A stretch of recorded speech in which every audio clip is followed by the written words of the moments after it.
Hi guys, what's up? Grant Training Systems. We've got Max here who's got terrible ankle mobility, and we're going to show you the test of why I know it's terrible. So Max, you know the test, keep your knees together, feet together, and drop all the way down until you fall over. So try to get your butt against your heels. Alright, so go all the way down, down, keep the knees together, keep going until you fail. As you see right there, he falls down. This is basically due to a tight soleus, so what it should look like. I'm a bit tight right now, but still I'm a bit better. We should be able to go down, keep the back flat, and keep the butt pretty close to the heels. The reason he cannot do that is because he's got some tightness and some junk, if you will, in his lower muscles in the soleus here. So this is a bit of an issue for a lot of people because one, it doesn't allow the ankle to move like it needs to, which is not good for anybody, but especially a football player or a soccer player like Max. If he doesn't have ankle mobility and he's supposed to be controlling a football and playing at a pretty high level, he's going to have a hard time doing that. So I've got a couple things here. Basically I just need these two, but I bought a normal lacrosse ball because I'm sure most of you don't have one of these at home. But at the end I'll tell you what all this stuff is and where you can get it. So basically, Max, go ahead and relax. We've already done this once before today. What I want to do is just keep your feet forward. I want to start on the soleus here, and I'm just going to put a lot of pressure, pushing down on his ankle, causing him a lot of pain. He's going to try to look as tough as he can here, but this is quite painful.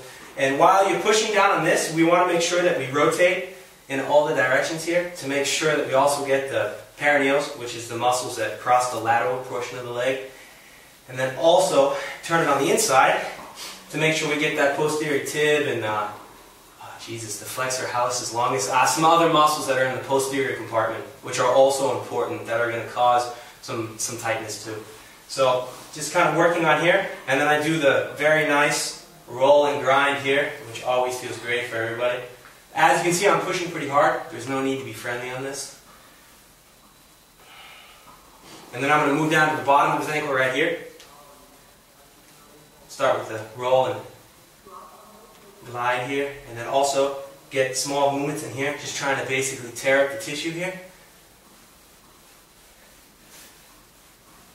So as you can see the pain on his face, I basically do this, I don't know, it's been like a minute. I probably do the whole section for about 2-3 minutes. I basically just watch his face and find the most painful areas and stay there, because usually the most painful areas are the parts causing most of the problems.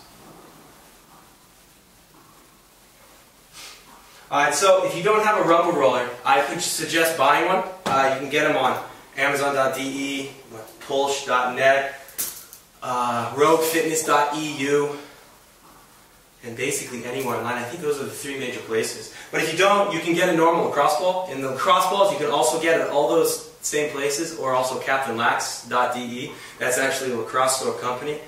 I think that will probably be the cheapest one. But you can do the same thing with a lacrosse ball. So you can basically, whoops, that's a bit high, just basically roll his legs around on the lacrosse ball. You can get a bit of a box to lift it up if the ball is not high enough, but I would suggest getting one of these. It's a bit easier and a bit more effective. However, the next thing we're going to do, you do need this lacrosse ball. This is the soft lacrosse ball. You can get this also at Pulse.net or Captain Lax, because again, it's just a normal lacrosse ball, but not normal. This is a soft lacrosse ball. So what we have the athlete do is we have him sit with his foot in front and the other foot in back. I basically take this ball here, and if you can see right here, you've got the malleoli of the ankle. If you can't see it, it's basically the bump where the 2 bones meet. And I just set this ball under that malleoli. And a lot of times the athlete can do this himself, but I will go ahead and do it for Max. And I'm just going to basically put some pressure and open that tissue up on his ankle here. And just work like this for 2 or 3 minutes, and you can see his face. It's probably a bit painful for him. But again, all these tissues are tight on him, especially Max, because he sprained his ankle a few times playing in some matches, so we need to get this scar tissue to really open back up. So I'm just going to work on this here, really try to open this tissue, see if where his painful face comes, and really focus on that area. And then I got to do the other leg, but for video purposes I think we just pause it for now, and then I'll come back and then we'll just retest and see if it's any better for him. So go ahead and pause it now if you want. Yeah, okay, cool, welcome back. We had Max also do another stretch, but the stretch takes a couple minutes, so it's a bit pointless to show the entire thing, so I just explained it here. We ground up the soleus, if you will, grinded it up with the rumble roller.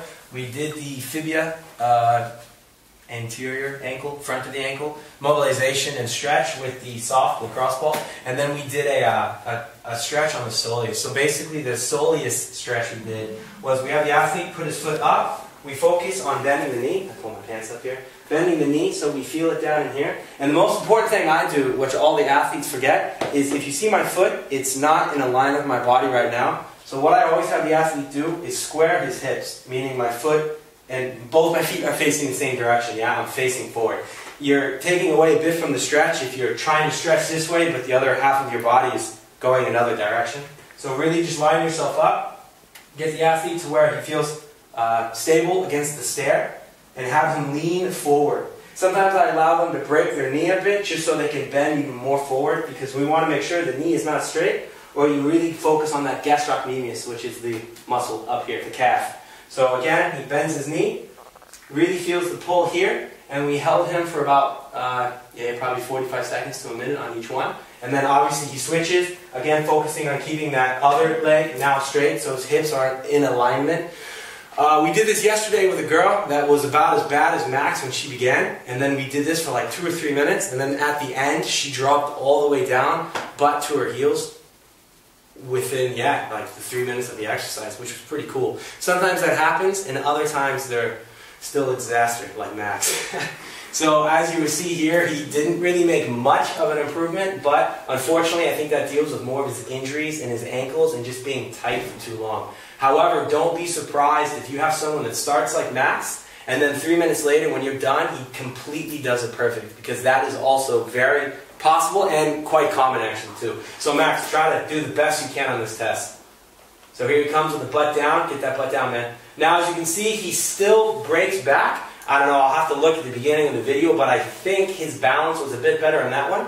I don't know if he went a bit lower. It seems like he did. To me, right away, I think his balance was a bit better. But like I said, Max is a pretty bad case of ankle mobility that we definitely need to improve.